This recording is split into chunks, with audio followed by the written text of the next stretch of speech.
नमस्कार. तर big boss मराठीच्या घरात एक वेगळंच वारं वाहत आहे.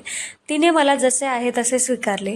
बिग बॉसच्या घरातून बाहेर पडताच करण सोनवणे प्राजक्ता शुक्रेसोबतच्या नात्यावर सोडले मौन. सध्या महाराष्ट्राच्या कानाकोपऱ्यात बिग बॉस मराठीच्या 6व्या पर्वाची जोरदार चर्चा सुरू आहे. दर आठवड्याला घरात होणारे बदल आणि स्पर्धकांमधील नाती प्रेक्षकांचे लक्ष वेधून घेत आहेत.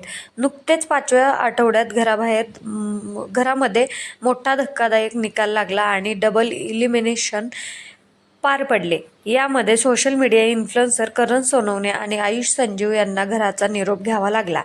बिग बॉसच्या या प्रवासात करण सोनवणे आणि गायिका प्राजक्ता शुक्रे यांची मैत्री विशेष गाजली. त्यांच्यातील केमिस्ट्री आणि बॉन्डिंग पाहून प्रेक्षकांमध्ये त्यांच्या नात्याबद्दल विविध तर्कवितर्क लढवले जात होते. एकमेकांना त्यांच्यात मैत्रीपलीकडे काहीतरी शिजतंय असे वाटत होते. आत्ता घरातून बाहेर आल्यानंतर खुद्द करणनेच या सर्व चर्चांवर मौन सोडले असून आपल्या आणि प्राजक्ताच्या नात्याचे सर्व स्पष्ट केले आहे. एका प्रसिद्ध माध्यमाला दिलेल्या मुलाखतीत बोलताना करणने प्राजक्तासोबतच्या आपल्या नात्यावर सविस्तर भाष्य केले. तो म्हणाला की या विषयावर आत्ता बोलणे थोडे अपूर्ण वाटेल, कारण माझी बाजू मांडायला मी आहे, पण प्राजक्ता येथे उपस्थित नाही. आमच्या नात्यात सुरुवातीपासूनच एक पारदर्शकता आणि निखळ मैत्री होती. जोपर्यंत मी घरात होतो तोपर्यंत ती मैत्री तशीच टिकून होती आणि शेवटपर्यंत त्यात कोणताही बदल झाला नाही. पण बाहेर आल्यावर मला एडिटिंग या शब्दाचा खरा अर्थ समजला.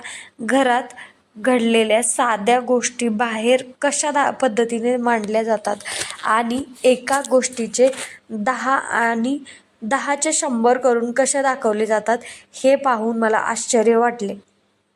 पुढे बोलताना करणने स्पष्ट केले की आमच्या नात्याबद्दल मला जगाला ओरडून सांगण्याची किंवा स्पष्टीकरण देण्याची गरज वाटत नाही. आम्ही काय आहोत आणि आमचे नाते काय आहे हे आम्हाला दोघांना आणि आमच्या जवळच्या लोकांना पक्के ठाऊक आहे. त्यामुळे लोकांच्या बोलण्याने फरक पडत नाही. आता त्यांचं काय नातं होतं किंवा कसं काय चाललेलं होतं ते सगळ्यांनी बघितलेलंच आहे बिग बॉसमध्ये.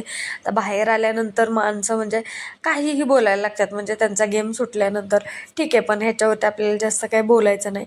मी हे स्पष्ट सांगू इच्छितो की आमच्यात फक्त आणि फक्त चांगली मैत्री आहे. आपल्या भावना व्यक्त करताना करण पुढे म्हणाला, 2020मध्ये मला प्रसिद्धी मिळाली. त्यानंतर मी गेली 4 वर्ष सतत कामात व्यस्त होतो. इतक्या वर्षानंतर मला घरात अशी एक व्यक्ती भेटली जिने मी जसा आहे तसे स्वीकारले. माझा समजूतदारपणा असो किंवा कधीकधी वागण्यातील बालिशपणा, माझे लॉजिक असो किंवा मस्ती, तिने माझ्या सर्व गुणदोषांसह मला मनापासून स्वीकारले. खूप वर्षांनी मला असे कोणासोबत तरी चांगले कनेक्शन जाणवले आहे आणि हे कनेक्शन मला आयुष्यभर जपायला नक्कीच आवडेल. हे झालं, पण बिग बॉसच्या घरात काय गेम होता तुमचा?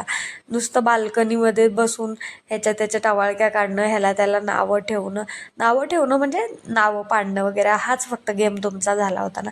घरातून बाहेर पडतानाचा एक भावूक किस्साही करणने यावेळी शेअर केला. तो म्हणाला की मी घरातून निघताना इतर सदस्यांना उद्देशून जे बोललो होतो ते टेलिव्हिजनवर एडिट करण्यात आले. त्यावेळी मी खूप रडत होतो, पण ते अश्रू माझ्या एलिमिनेशनसाठी नव्हते. मी रडत होतो ते फक्त प्राजक्तासाठी, कारण माझ्या जाण्याने ती घरात आत्ता एकटी पडणार होती याची मला खंत होती. जर आयुष घरात असतात तर मला इतकी काळजी वाटली नसती, कारण आमचे ग्रुप स्ट्रॉंग होता. पण आत्ता मी एकटी लढेल या विचाराने मला जास्त त्रास होत होता. करणच्या या वक्तव्यावरून त्यांची मैत्री किती घट्ट आणि निस्वार्थ आहे हे पुन्हा एकदा सिद्ध झाले होते. पण जे काही त्यांचा म्हणजे नोकझोक असू द्या किंवा त्यांच्या नात्यामधलं थोडाफार म्हणजे ते त्यांचं बोलणं की बाबा मैत्री पण नाही आहे, मैत्रीच्या थोडं पुढं प्रेमाच्या थोडंसं जवळ असं काहीतरी चालू होतं. आता ते तुम्ही सगळ्यांनी तर बघितलेलंच आहे. मग आता काय खरं काय खोटं हे आपल्याला काय माहिती नाही. तेच शोमधून तोच बाहेर आलाय आणि शोमध्ये तोच होता. मग त्यांचं नक्की नातं काय हे आपल्याला खरं तर माहिती नाही.